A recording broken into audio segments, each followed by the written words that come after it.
Bonjour, au programme de ce mercredi, les évolutions de l'Audi A3, le concours Young Creative Chevrolet, une Ferrari à pédales et Sébastien Vettel en maître Kung Fu. C'est à découvrir jeudi.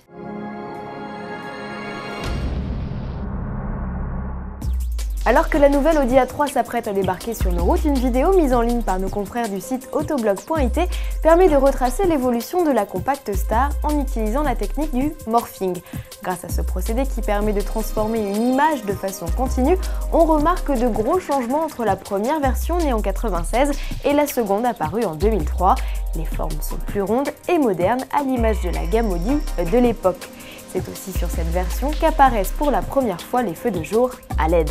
La troisième génération présentée en mars dernier à Genève se révèle moins novatrice que ses consoeurs, et ce même si l'on note de nouveaux changements. À travers cette vidéo, Audi démontre qu'il a toujours conservé style et philosophie du modèle originel, malgré les années écoulées. Une vidéo à retrouver en intégralité via le lien ci-dessous. La 6e édition du concours créatif Young Creative Chevrolet est lancée.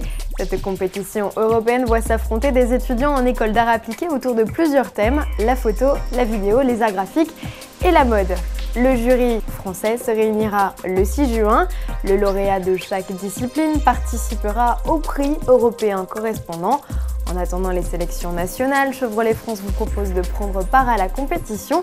Vous avez jusqu'au 11 mai pour élire votre vidéo préférée. Les j'aime recueillis seront ensuite comptabilisés et ajoutés aux notes décernées par le jury officiel. La semaine prochaine et la semaine suivante permettront d'en faire de même avec les catégories art graphique et photo. On vous tient informé à vos souris.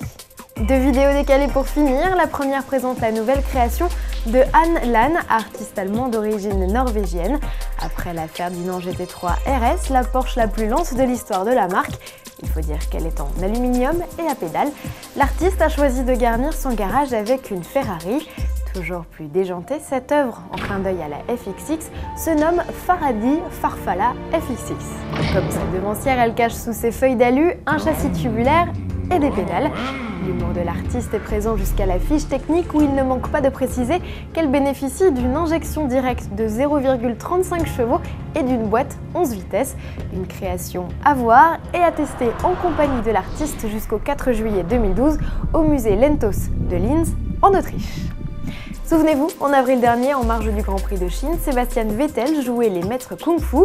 Pas qu'un jeu ou une initiation, il s'agissait pour le jeune pilote allemand de faire ses premiers pas d'acteur dans un film d'arts martiaux dont la sortie est prévue le 10 mai. En attendant le jour J, demain, Infiniti, partenaire de l'opération, nous livre le premier trailer officiel. À demain.